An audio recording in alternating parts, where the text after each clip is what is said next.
The biggest solid internal organ that we have is our liver. MediCircle is conducting a series to raise awareness about the significance of liver to our overall health and how we can take care of it to lead a healthy life. Hi, this is Amrita Priya, and you are watching MediCircle. Today, we have in our show Dr. Sachet Chandak. Dr. Sachet Chandak is a consultant gastroenterologist with a demonstrated history of working in the hospital and healthcare industry. He is skilled in diagnostic and therapeutic endoscopy, general gastroenterology, hepatology, gastrointestinal and related cancer diseases. Welcome, Dr. Sachet, to MediCircle. Yeah, thank you, ma'am. So, Dr. Sachet, should a person get liver tested even if he or she is healthy? Yeah.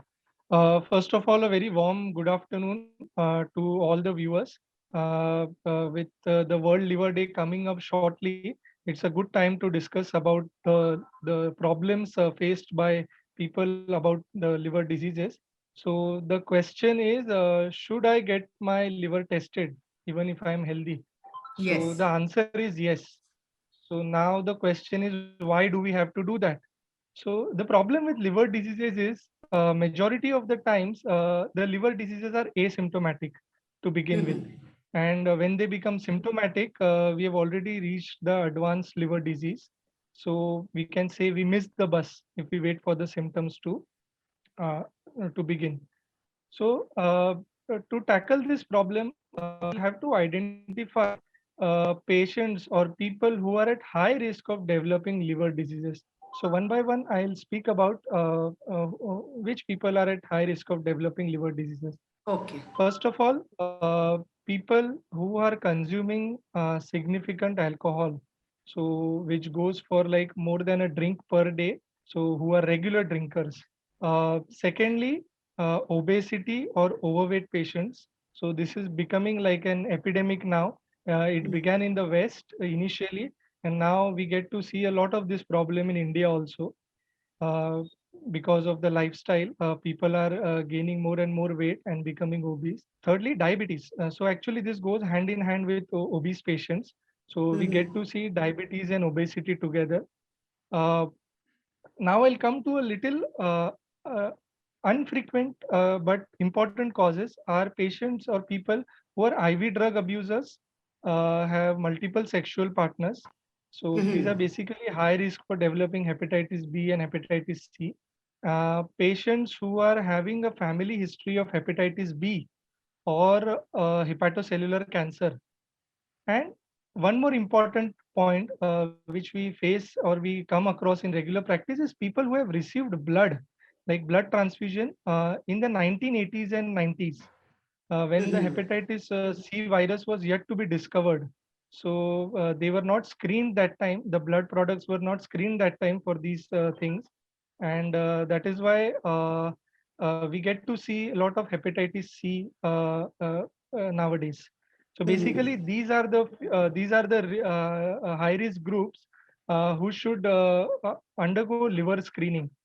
And another important factor is the age. So generally, what we see is people who are above 30 years of age with these risk factors should get themselves tested for liver diseases. Okay. So apart from this age group, the people who are suffering, the people who are old, the people who are obese, do you think that people who are healthy completely, they should also go for some kind of liver test to ensure? Yeah, that is what I. Yeah. So again, because healthy doesn't mean their liver is healthy, because we define healthy by their symptoms. So as such, liver diseases till they reach their advanced stage won't cause you any symptoms apart from some amount of fatigue. And when it is reached the advanced stage, then you can see symptoms like jaundice and abdominal distension, that is fluid in the abdomen, swelling over the legs, excess fatigability, and all these things. So Mhm. yes, we see a lot of asymptomatic patients who who are incidentally detected to have liver diseases. So yes, Okay. even healthy people with these risk factors should get screened for liver disease. All right. And we hear a lot about fatty liver. So what is the treatment of Yes. fatty liver?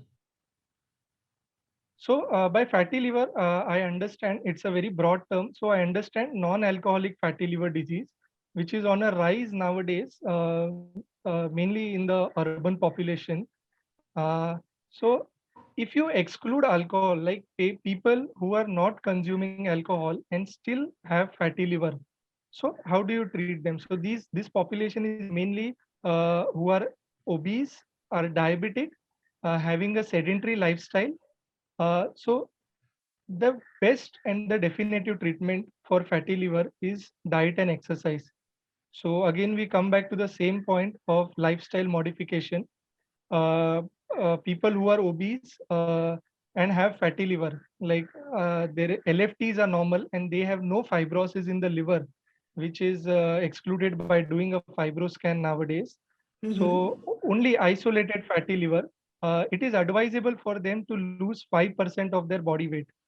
Okay. For example, if a patient is weighing 100 kilos, so based on his height weight ratio, which is known as the body mass index or the BMI, so this 100 kilos is excess for him. So for him to get rid of fatty liver or to reduce the fat in the liver, the most important thing, he has to lose 5% of his body weight over a period of 6 months. So Okay. this is done by regular exercises. So what I usually advise to my patients is to walk daily about 30 to 45 minutes, at least 6 days a week. And Mhm. it is considered to be a very good form of exercise to keep your muscles active as well as to lose weight. Okay. Secondly, and also at the same time to avoid the sedentary lifestyle. Like most of us are working in offices, sitting in Mhm. front of our computers or laptops for like 10 to 12 hours a day. So there is any Yes. hardly any exercise for the day, and that is what. So to exercise regularly is very important. Secondly, uh, diet. So diet Mhm. is also an equally important part for the treatment of fatty liver. One should have a low fat, mild to moderate amount of carbohydrate in the diet, and protein rich diet. So Okay. this is basically, and at the same time, we should consume less calories in the diet. So for an average Indian male or a female, about 2000 to 2500 kilocalories per day is the recommended diet. But patients who are obese or suffering from fatty liver uh, should reduce this total calorie intake to about 1500 to 1800 kilocalories per day, which is known as a hypocaloric diet. So Okay. these are the Mhm. two main pillars of treating fatty liver is diet and exercise. Apart from that, those who are consuming alcohol also have to reduce their amount of alcohol to moderate intake. So consuming alcohol a couple of days in a week in small amounts is okay. But those who Mhm. are consuming excessive alcohol and are obese are facing from both alcoholic as well as non-alcoholic fatty liver disease. So Okay. it is so such patients are at high risk of progressing their liver disease from fatty liver to developing what is known as steatohepatitis and later on progressing to liver fibrosis. Okay. And what about the supplements? Are there some supplements available that people can take to prevent any harm on the liver? So we are living in a world of social media right now. We Mhm. are exposed to a lot of videos, advertisements, banners, and all forms of therapy are prevailing in our country, right from allopathy, homeopathy, herbal medicines, and so on. So the direct answer to your question is no. I would not advise any health supplements to improve your liver function because there are a lot of them available in the market, but none of them have been approved or in studies, none of them have been shown to produce a statistically significant improvement for which they are Okay. advised. All right. Yes. Okay. So, and what about detoxifying liver? We hear about the term detoxifying the liver. So, should we do it and what it is exactly? Yeah. So it's a very relevant and a practical question, because we come across a lot of videos on social media where a lot of people talk on detoxifying the liver. If you as such ask the specialist in this field, the hepatologist, so none of them would tell you ki you should go for detoxifying the liver. At the same time, we should not catch the word like detoxifying is a word, but there are a few important foodstuffs which you can include in your diet. So as we know, liver is a very important organ of our body. It is the metabolic factory of our body. So Mhm. whatever toxins we are ingesting in any form has to go through the liver. So foods which are high in antioxidants, so which will Mhm. like antagonize these toxins. So liver has a lot of metabolic and oxidative stress. So foods which are rich in antioxidants help you keep your liver healthy. So I'll enumerate a few of them. One of them is garlic. So garlic is very rich in antioxidant substances, and it is also known to be good for heart, and it improves your circulation as well. Secondly, green leafy vegetables, again like spinach, very rich in, they are like green colored, natural. Uh, it gives the color because of its high antioxidant content. Right. Certain fruits, yeah, certain fruits are also helpful, especially dry fruits like walnuts and Okay. lemons. They have high antioxidant content. At the same time, green tea also has been shown to have high antioxidant properties. But at the Okay. same time, I would also like to caution patients about what to avoid to keep your liver healthy. Mhm. So, uh, first of all, high fructose diet. So we come across a lot of high fructose substances in the market. Mainly, they are the soft drinks, the colas, breads contains a lot of sugars, processed food, processed meat. So all these put a burden to your liver. Also, high fructose fruits, consuming excess of fruit juices, even the canned juices, like we have a lot of them in the market, a lot of processed juices. They have a lot of high fructose content, which promotes fatty liver. So one should avoid all these things and avoid eating excess fruit, especially for diabetics.